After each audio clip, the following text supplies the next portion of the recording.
it did kind of open my eyes to some of the wheeling and dealing of the YouTube space. It makes me wonder how many times people entertain a sponsorship and then they try the product and they hate it, and then nobody ever finds out because the sponsor's like, never mind. I hit 1,000 subs on this channel not too long ago, and in today's video, I wanted to talk about what happens when you hit 1,000 subs and why it's not what you expect to happen. And the reason I'm doing this video today is because I watched a lot of content and nobody really talked about some of this, so I thought I would sort of fill in where there were gaps in what I was told and set expectations a little bit more realistically, so when you hit 1,000 subscribers, you have a better idea of what you're in for. So the first thing I wanted to say is that when you hit 1,000 subscribers, there is a sense of relief. You get this feeling that you've crossed a major milestone. And this psychological victory is so important. I cannot overstate how great it is. It's really funny, but 999 subs versus 1,000 subs feels like this giant change, even though it's just one more person watching. YouTube actually helps with it too. When you're on the desktop studio, it'll like spray confetti at you on the subscriber page. So it's really cool. It's really nice. It's actually one of the 2 requirements for the YouTube partnership program AdSense step. So having 1,000 subs, the other is 4K watch hours over the last 12 months, which is a little bit harder to wrap your head around for most people. The 1K subs is a lot more straightforward, and it's also public. The viewers can see it as well. So what happened when I hit 1K subs is I had you guys like congratulating me. I think that's how I even found out, because I wasn't online that day. I was doing some other stuff with other parts of my business. What had happened was I had scheduled a video, and a different video came out, and I think I just kind of hit 1 subs on my back catalog while that video was out, and I started getting some comments on the new video congratulating me about hitting 1K subs. I was like, oh my gosh, I hit 1K subs. I didn't even know. So you guys were so sweet. I got so many nice comments.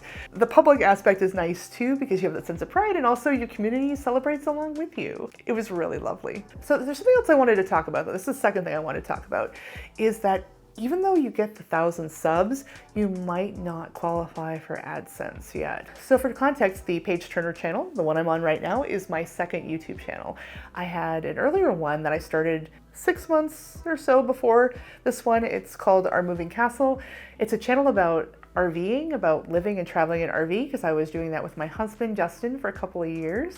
We are now part-time RVing and we're living in a house, but while we were traveling full-time, I started a YouTube channel with him. We were documenting it, that sort of thing. And I am actually monetized on both channels, this Page Turner channel and the Our Moving Castle channel.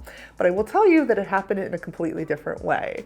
So on this Page Turner channel, I got 1,000 subs and I didn't qualify for AdSense right away because I was only at about 2,000 watch hours or so. I picked up subscribers here pretty fast, faster than I picked up watch hours. I think part of this was because my videos were a little shorter. That can be a factor. And I just had a really good conversion rate. So people were subbing frequently. They were watching and subbing at a high rate, which is a lovely thing, but I still needed the watch hours. So it took me another month or so to get those. I did get them a month later and I did get to my 4K watch hours, but I wasn't automatically qualifying for AdSense. And that's something to know, that you might have to wait for your watch hours. However, Our Moving Castle, my first channel, was completely backwards. I had a hit video that got me tons and tons of watch hours. I want to say I got like 11,000 watch hours on this one video about the 2 weeks we lived at Walt Disney World. And at the time that happened, I had 400 subscribers on that channel. It took me another 5 months to get up to 1,000 subs, even though I had way more watch hours than I needed. So I just want you to know that both of those requirements are important and they can absolutely happen at different times. And it really depends on the channel that you're on. Our Moving Castle, some of my videos were longer, especially the video that took off was like a half an hour long video. I think that's part of why I did so well on the watch hours. And with my RV channel, Justin and I, we are on the older side of millennial. We're in our early 40s, if you're wondering how old we are. And we were sort of young for the RV space, for the full-time RV space. A lot of the people watching were baby boomer age. And while they liked our videos, they weren't so sure about us. We got quite a few nasty comments. I don't understand. I have friends of all generational ages. I have friends that are younger than me, friends that are older than me. I love people, but I think we were just a bit of a curiosity. So we had a lot of people who were watching us, but not subscribing. They thought we were a little bit weird to be doing this when we weren't retirement age. We're both remote workers. That's why we were able to do it. But yeah, it took a little longer for us to get enough subs. People subbed at a slower rate on my first channel. So if you are stuck at 1,000 subs and you aren't at 4,000 watch hours, there are some strategies that I can go into. I could do a longer video on it. If you're interested, let me know below. But briefly, a few quick ways is to create longer videos, like I was saying, or to find ways to increase viewer retention, which is a whole other topic in itself. But let me know if you're interested in strategies to get watch hours. If you need them, but you're already there on subs. I found that to be much easier for me. As you can see, the page turner channel went from satisfying one to satisfying the other in 1 month. It took me like 5 on my other channel. Okay, so the next thing is busting something that I have been told in the wild quite a bit by other people, and I just want to clear the record here that this is not true whatsoever. I had been told that 1,000 subscribers was a magical algorithmic threshold. That essentially, if you can get to 1K subs, that YouTube will suddenly start pushing your videos, that you will become approved, that you will get that jet blast of being pushed by the algorithm simply by having 1,000 subs. I am here to tell you it is not the case. That is not how it works. Both of my channels behaved about the same before it happened as they did after it happened. Instead, it's all about consistent content, good average view duration, and engagement.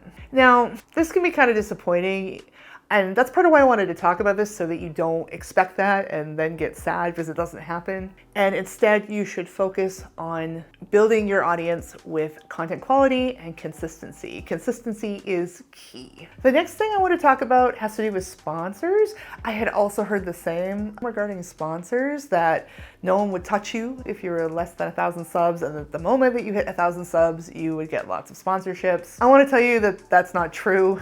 It doesn't seem to make a big difference as far as sponsorship approaches. And frankly, I get more sponsorship approaches on Our Moving Castle than I do on Page Turner. Page Turner is larger in general. It's a more successful channel by just about every metric possible. But the RV niche is more lucrative. People tend to spend more money in that area as opposed to something like advice for creators and my psych nerdery and everything I talk about here. RVing is big money, big cha-ching. There are products to be sold, so they will go to even little guys. Our first sponsorship approach that was really satisfying to us happened about 300 subs.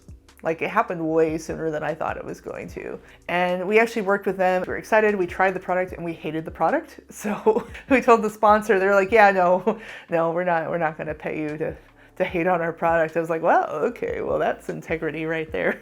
Not naming names, so nobody comes after me, but it did kind of open my eyes to some of the wheeling and dealing of the YouTube space. It makes me wonder how many times people entertain like a sponsorship thing, and then they try the product and they hate it, and then nobody ever finds out because the sponsor's like, never mind. I bet this happens to other people too. I bet there's a lot of this out there. Anyway, RV seems to have a lot of money in it, a lot of sponsorships, and it attracts more sponsors than less engaged audiences in other niches. It's just the truth. You'll see this with AdSense rates too. You get paid more in certain niches. RV pays a lot more per view of ads than content creator. They just do. And I think sponsorships line up the same way. It makes sense. People are willing to pay you to advertise a certain amount, whether they're paying you directly or via the AdSense platform. Okay, the next point is that sometimes people think the work is over at 1,000 subs, and I want to tell you that the real work starts at 1,000 subs. It's really just the first major milestone,